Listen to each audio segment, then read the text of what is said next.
வாழ்ந்த சஹாபாக்கள், தாபியூன்கள், தபவு தாபீன்கள், நல்லடியார்கள் அனைவர்கள் மீதிலும் என்றென்றும் எப்போதும் உண்டாகட்டுமாக. கணியத்துக்குரிய அல்லாஹ்வின் நல்லடியார்கள் என்பு சகோதரர்களே,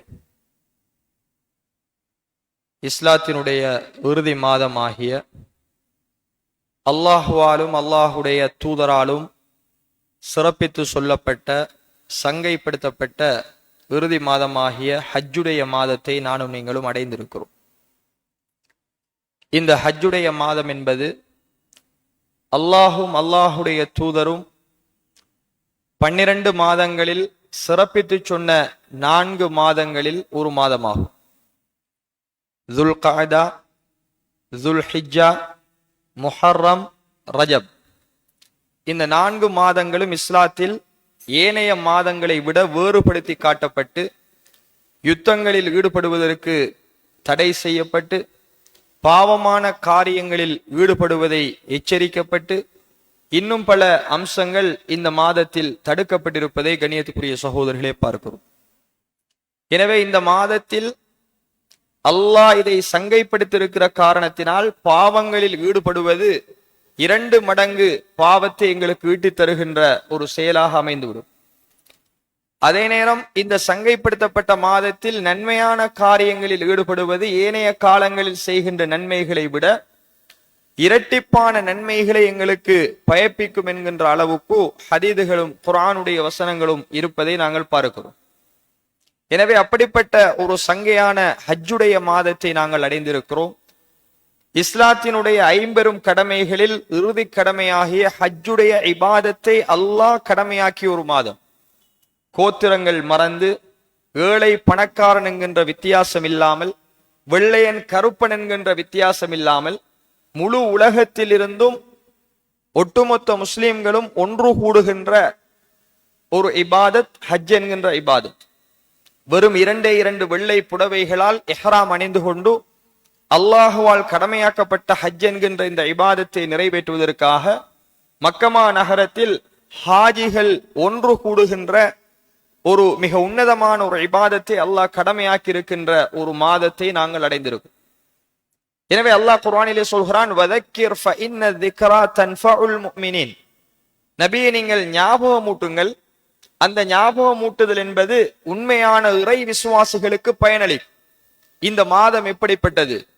அதிலும் குறிப்பாக இந்த மாதத்தில் நாங்கள் இருக்கின்ற ஆரம்ப 10 நாட்கள், பிறை 1 இருந்து நாங்கள் பெருநாள் கொண்டாடுகின்ற அந்த பிறை 10ஆம் நாள் வரைக்கும் எந்த அளவுக்கு விசேடமான நாட்கள், அது குறித்து இஸ்லாம் என்னென்ன சிறப்புகளை எங்களுக்கு சொல்லி இருக்கிறது என்பதை கண்ணியத்துக்குரிய சகோதரர்களே சுருக்கமாக உங்களுக்கு ஞாபகமூட்டுவது பயனளிக்கும் என்று நினைக்கிறேன். அல்லாஹ் குர்ஆனிலே சொல்கிறான், வல் ஃபஜ்ரி வலயாலின் அஷ்ர். காலை பொழுதின் மீது சத்தியமாக. அல்லாஹ் ரப்புல் ஆலமீன் தன்னுடைய படைப்பினங்கள் மீது சத்தியம் செய்ய ஆற்றல் பெற்றவன். வன்னஹார், பகல் பொழுதின் மீது அல்லாஹ் சத்தியம் செய்கிறான். வல்லைல், இரவின் மீது அல்லாஹ் சத்தியம் செய்கிறான். வஸ்ஸமாஇ, வானத்தின் மீது அல்லாஹ் சத்தியம் செய்கிறான். பூமியின் மீது சத்தியம் செய்கிறான். இப்படி அல்லாஹ் தன்னுடைய முக்கியமான சில படைப்புகள் மீது சத்தியம் இடுகின்றான் என்றால் அது அந்த படைப்பினுடைய உன்னத தன்மையை எடுத்து காட்டுகிறது என்பதை நாங்கள் தஃப்சீரிலே பார்க்கிறோம். அல்லாஹ் சாதாரண எந்த விடயத்தின் மீதும் சத்தியம் செய்ய மாட்டான். அப்ப அல்லாஹ் ரப்புல் ஆலமீன் சத்தியம் செய்கிறான். விடியற் காலை பொழுதின் மீது சத்தியமாக, வல் ஃபஜ்ர் வலயாலின் அஷ்ர், 10 இரவுகள் மீது சத்தியமாக. இந்த 10 இரவுகளும் எது? எந்த 10 இரவின் மீது அல்லாஹ் சத்தியம் செய்கிறான் என்பதை நாங்கள் பார்க்கின்ற பொழுது, ஹதீதுகளை எடுத்து பார்க்கின்ற பொழுது, சஹாபாக்களுடைய கூற்றுகளை எடுத்து பார்க்கின்ற பொழுது, எல்லோரும் ஏக மனதாக சொல்லுகின்ற அந்த 10 இரவுகள் என்பது இந்த துல்ஹஜ் மாதத்தினுடைய ஆரம்ப 10 நாட்கள்.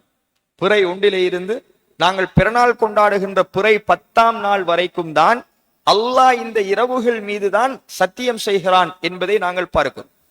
எனவே அல்லாஹ் இந்த 10 இரவுகள் மீது சத்தியம் செய்வதென்பது இந்த நாட்கள் எந்த அளவுக்கு பெருமதியானது என்பதை எங்களுக்கு எடுத்து காட்டுவதை கண்ணியத்துக்குரிய சகோதரிகளை பார்க்கிறோம்.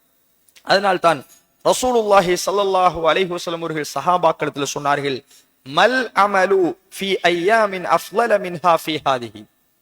இந்த 10 நாட்களில் செய்கின்ற அமல்களை விட அல்லாஹ்விடத்தில் மிக மிக சிறப்புக்குரிய அமல்கள் எதுவாக இருக்கும் என்று அல்லாஹுடைய தூதர்கள் கேட்டார்கள்.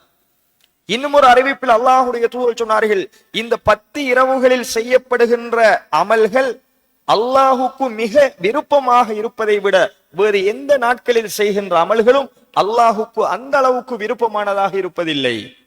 அப்ப சஹாபாக்கள் கேட்கிறாங்க, அல்லாஹுடைய தூதரே, வலல் ஜிஹாத், அல்லாஹுடைய பாதையில் நாங்கள் ஜிஹாது செய்வதை விடவுமா இந்த 10 நாட்களில் செய்கின்ற அமல்கள் அல்லாஹுக்கு விருப்பத்துக்குரியது, சிறப்புக்குரியது என்று கேட்டார்கள். அல்லாஹுடைய தூதர் சொன்னார்கள், வலல் ஜிஹாத், அல்லாஹுடைய பாதையில் போருக்கு செல்வதை விட இந்த 10 நாட்களில் நீங்கள் செய்கின்ற அமல்கள் அல்லாஹுக்கு விருப்பமானது என்று சொல்லிவிட்டு ரசூலுல்லாஹி ஸல்லல்லாஹு அலைஹி வஸல்லம் சொன்னார்கள், ஒருவர் போருக்காக தன்னுடைய உயிரோடும் தன்னுடைய உடைமையோடும் போகிறார். ஆனால் அவர் தன்னுடைய உயிரையும் திருப்பி கொண்டு வரவில்லை, உடைமையையும் கொண்டு வரவில்லை. அவரை தவிர அல்லாஹுடைய பாதையில் தன்னுடைய உயிரோடும் உடலோடும் உடைமையோடும் போய் உயிர் தியாகம் செய்தாரே, ஒரு ஷஹீதாக்கப்பட்டாரே, அந்த ஷஹீத் யாருக்கும் அவர் நிகராக முடியாது. அவர்தான் அல்லாஹ்விடத்தில் உயர்ந்தவர். அப்படிப்பட்ட ஷஹீதை தவிர இந்த உலகத்தில் இருக்கின்ற எந்த அமலும் இந்த 10 நாட்களில் செய்கின்ற அமல்களுக்கு ஈடாகாது என்று ரசூலுல்லாஹி ஸல்லல்லாஹு அலைஹி வஸல்லம் அவர்கள் சொன்ன செய்தியை கணியத்துக்குரிய சகோதரிகளை நாங்கள் புகாரியிலே பார்க்கிறோம். எனவே அப்படிப்பட்ட ஒரு பொற்காலத்துக்குள்ள நாங்கள் நுழைந்திருக்கிறோம். துல்ஹஜ் மாதத்தினுடைய ஆரம்ப நாட்களை அடைந்திருக்கிறோம். துல்ஹஜ் மாதத்தினுடைய முதலாவது நாளில் நாங்கள் அமர்ந்திருக்கிறோம் கணியத்துக்குரிய சகோதரிகள். எனவே இந்த ஒவ்வொரு இரவுகளும் நாங்கள் கடந்த காலங்களில் கழித்த நாட்களை போல கழிப்போமாக இருந்தால் எங்களை விட நஷ்டவாளிகள் வேறு யாரும் இல்லை. நமது இந்த உலகத்தில் ஒரு குறிப்பிட்ட நாளை ஒதுக்கி ஒரு 3 நாள் ஒரு கடையில் ஆஃபர் போடுகிறார்கள். ஒரு கடையில் மலிவு விற்பனையில் லாபமாக பொருட்களை கொள்வனவு செய்யலாம் என்று ஒரு போர்ட் போடப்பட்டவுடன் முழு ஊரும் அந்த கடையிலே போய் நிற்கிறோம். காரணம் என்ன? ஒரு 100 ரூபாய் லாபம் கிடைத்தாலும் அது எனக்கு பிரயோசனம் என்று நாங்கள் ஓடுகிறோம். ஒரு 1000 ரூபாய் அதில் லாபம் கிடைத்தாலும் அதனுடைய வாழ்வுக்கு பிரயோசனம் என்று அந்த ஆஃபரை நாங்கள் பயன்படுத்த ஓடுகிறோம்.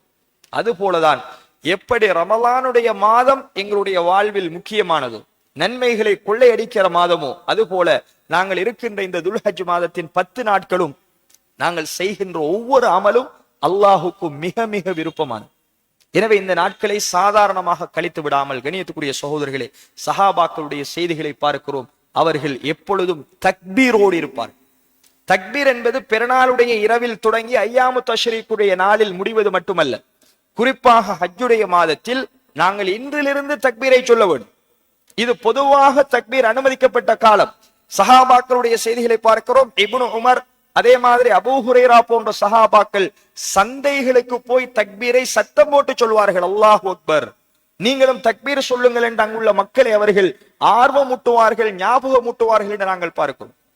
எனவே நாங்கள் சும்மா இருக்கிற காலங்களில் அல்லாஹ் அக்பர், அல்லாஹ் அக்பர், தக்பீர் என்பது அல்லாஹ் அக்பர் என்று சொல்லுவது, அல்லாஹுவை பெருமைப்படுத்துவது, அல்லாஹ் மிக பெரியவன்.